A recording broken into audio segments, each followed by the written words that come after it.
the most were now taken away from them and taken captive by the Amalekites. And their homes have been burnt to the ground, and instead of coming together as one, the men David depended on the most turned against him, seeking to stone him. And I know nobody's ever been there before. Maybe it's just me.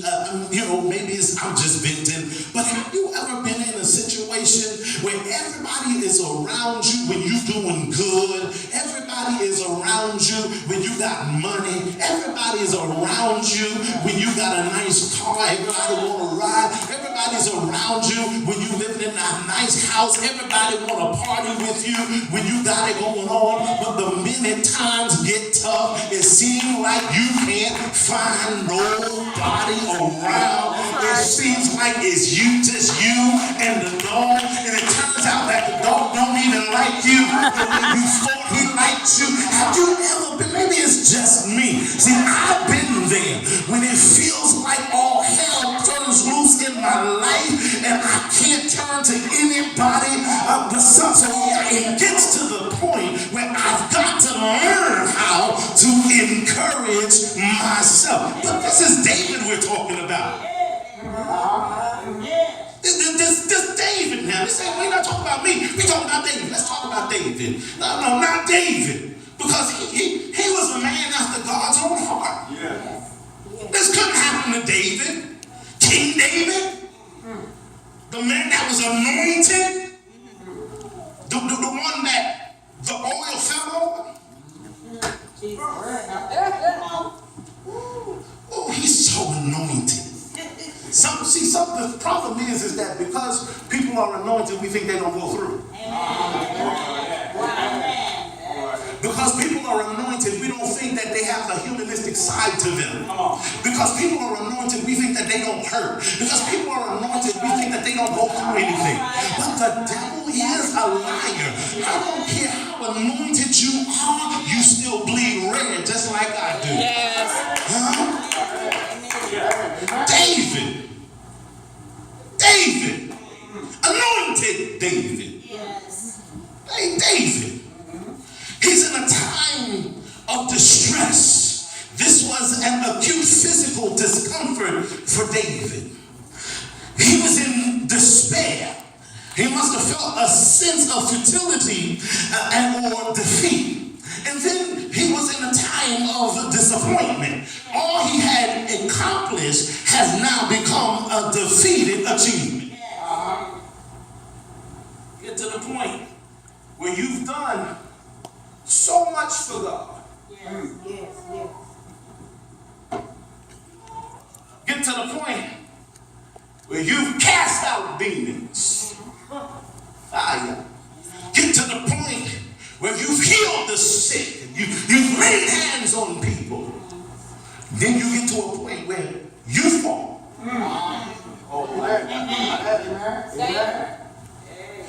Run around the church and shouting and dancing. And everybody saying, oh, look at that person, he's so anointed. And then you fall and everybody saying, he won nothing. Y'all need to talk to church in here. I'm telling you, this is what folk do church for. Huh? And so, while they had been out to battle, their enemies, the Amalekites, had raided and looted and captured the women, their mothers, their sisters, their wives, their children, and had taken them as slaves. Here's David, the one who would become king within 72 hours, who would wear the finest robes, now left with just the clothes he had on his back.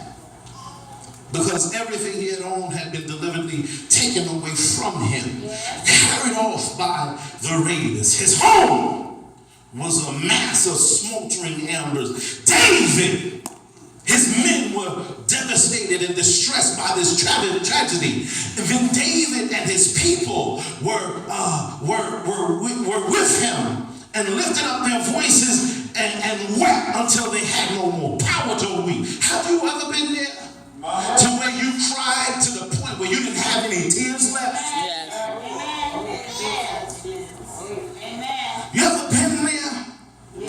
When you crying at night by yourself, you could be in the bed with somebody, but you still by yourself. I ain't got no help in here. Yeah. Because sometimes you get into that place where nobody understands what you're dealing with but you. Nobody understands. Nobody gets it. Nobody's feeling my pain. Nobody's feeling my distress. Nobody's feeling what I'm feeling.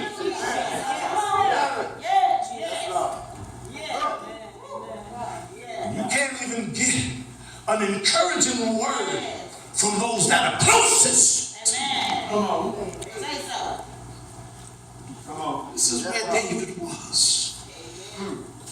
Some sat down and wept until they had no more tears to shed. And then there are some that complained and blamed David. You know how we do.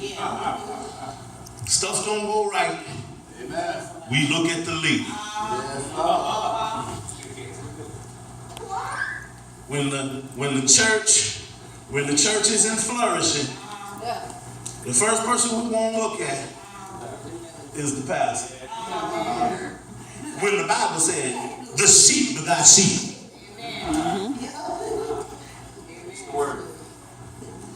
It's not the pastor's job to bring folks in. It's the pastor's job to feed the sheep. But it's the sheep's job. See, if the church is empty, it's not because the pastor's not doing his job. It's because the sheep are doing it. What am I talking about? Amen. Oh, God. Y'all didn't think I was just going to come up here and say, encourage yourself. No, I'm saying sheep begat sheep. When the last time you told somebody about New Jew? Last time you said, come on to church with me and let's go and celebrate the Lord. Come on, somebody. Just sheep begat sheep. Okay, let me move on because I make somebody mad. I didn't intend to do that. Amen. But we got to do what the Lord says.